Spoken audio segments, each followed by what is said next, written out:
peux plus me taire. Je ne peux attendre. Oh, oh, oh, oh, que Jésus est roi. Il m'a libéré. Il m'a délivré. Le jeune chrétien est évidemment une personne d'un certain âge qui, dans la société, appartient aux nouvelles générations et qui a été éduqué sur la base d'un certain nombre de valeurs, d'un certain nombre de principes. Lesquelles valeurs et principes sont liés à la religion chrétienne. La religion chrétienne, c'est un système de croyances et de pensée. Et c'est un système de croyances et de pensée qui a également rapport avec une morale et une moralité. Les conditions dans lesquelles le christianisme naît le confrontent déjà avec cette culture de la déviance. Parce que la moralité que le christianisme défend n'est pas nécessairement partagée par tout le monde. Le christianisme ne naît pas de n'importe quelle manière. Il a des origines, il a des influences et il a un code. Il a des origines.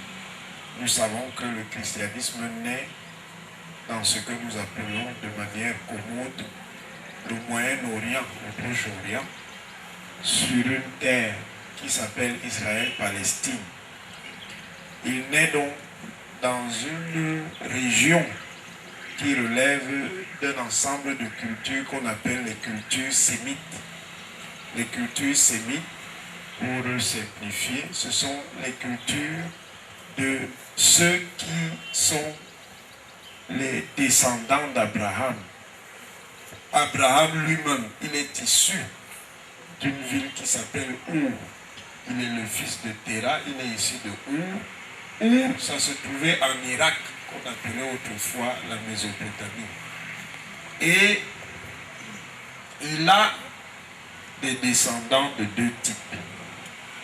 Il a des descendants qui sont les fils d'Isaac, qui lui nommait son fils. Il a des descendants qui sont les fils d'Ismaël. Les fils d'Isaac, c'est ceux qui vont constituer les Hébreux, les Juifs. Et les fils d'Ismaël, c'est ceux qui seront les Arabes. Ce sont ces deux groupes qui constituent aujourd'hui les principales cultures qu'on appelle sémitiques.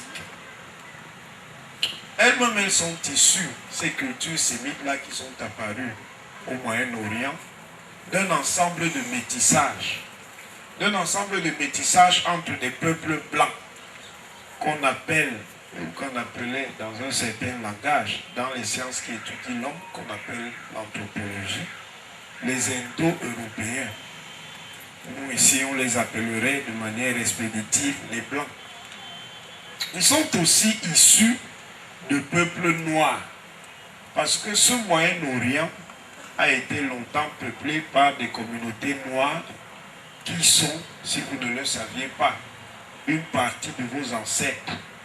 Parce que beaucoup de groupes qui sont ici au Cameroun ont des origines cananéennes. Canaan, le Canaan qu'il y a dans la Bible, renvoie à une identité noire.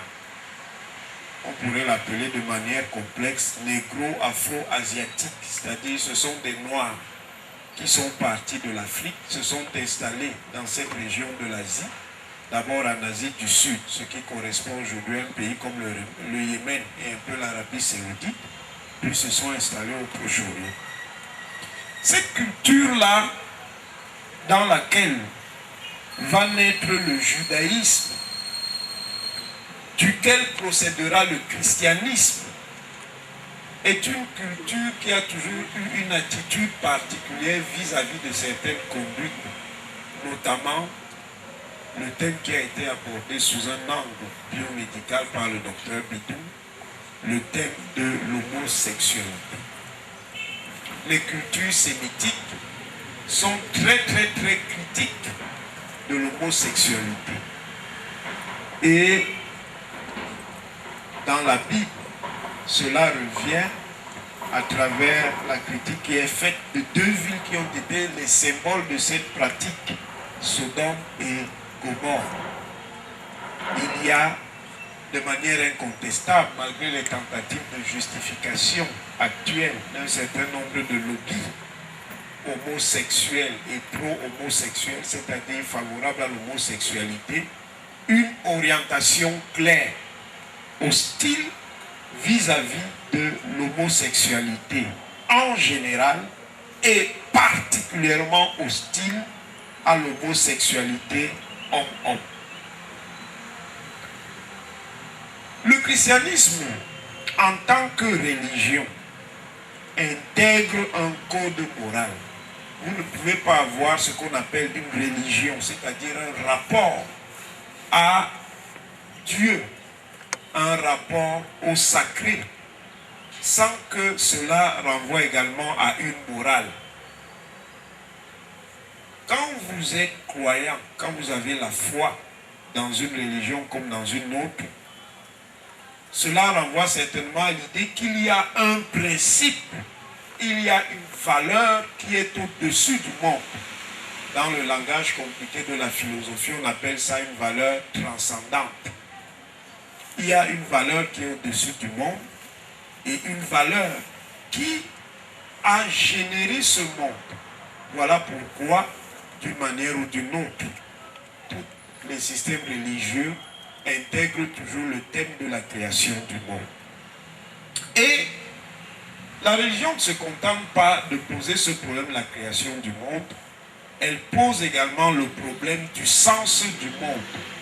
Voilà pourquoi les croyances religieuses sont amenées à se poser la question du bien et du mal.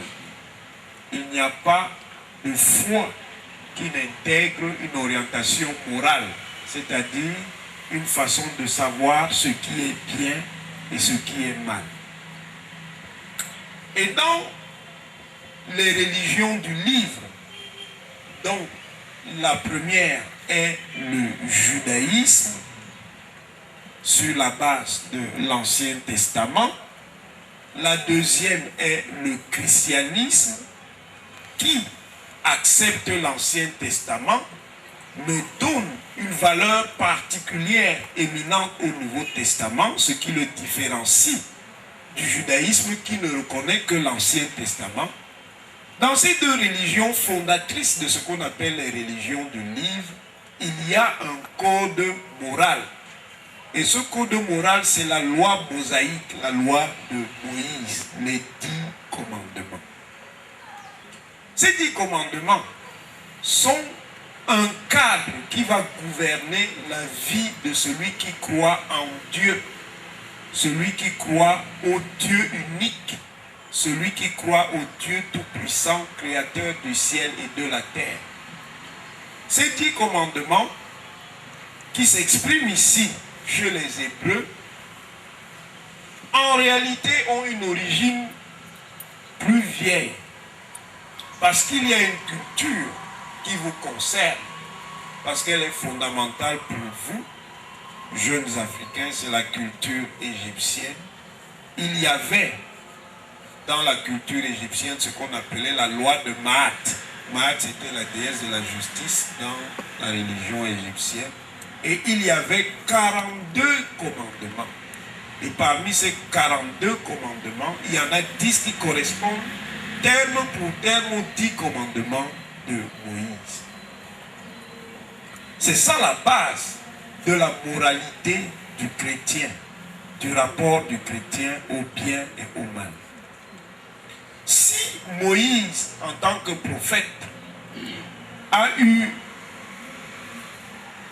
dans son parcours la révélation qui l'a conduit à devoir écouter Dieu lui dicter le décalogue, c'est parce que la religion n'a pas simplement une fonction de croyance, comme on l'a déjà dit, elle a une fonction morale. La religion doit permettre à l'homme de gouverner sa vie conformément aux valeurs et aux exigences morales que Dieu lui a prescrites. Et lorsque nous en venons à votre sujet, celui de la déviance, on doit le considérer en se basant sur cette loi de Moïse, sur ces 10 commandements qui fixent une borne et qui avait clairement à la fois un sens religieux, mais aussi un sens politique. D'ailleurs, mais ça c'est une autre question, la religion et la politique ne sont pas toujours aussi différenciées qu'on veut croire. La religion encadre, oriente et gouverne la politique, comme la politique tente aussi souvent d'encadrer et de gouverner la religion, cela se produisant parfois avec des conflits. Pour la simple raison que les deux concernent l'homme en tant qu'être moral et l'homme en tant qu'être ayant un appareil mental, c'est-à-dire un appareil à partir duquel il se représente le monde, il sent les choses, il sent le monde. Le jeune chrétien donc, qui hérite par son éducation des valeurs qui ont été professées par les prophètes, dont le plus éminent, celui qui est fils de Dieu, Jésus, est confronté dans l'évolution actuelle à la diversité des croyances, et souvent des croyances qui ont un fondement qui, du point de vue du chrétien, sont complètement immorales. Et c'est ce qui amène effectivement à s'interroger sur le sujet que nous examinons aujourd'hui. Aujourd'hui, le jeune chrétien est effectivement confronté à un ensemble de croyances, de valeurs et de pratiques qui ne sont pas nécessairement en conformité avec l'éthique du bien et du mal qui lui est prescrite par le message du Christ et par la manière dont ce message du Christ est exprimé dans le livre sacré et par la manière dont ce message du Christ lui est transmis par ceux qui sont chargés de le faire, c'est-à-dire les prêtres, le clergé. Quand je dis les prêtres, ce n'est pas simplement les prêtres, c'est l'ensemble du clergé. Le monde d'aujourd'hui, celui du 21e siècle après Jésus-Christ, est un monde qui est dominé par de nouveaux repères. Et ces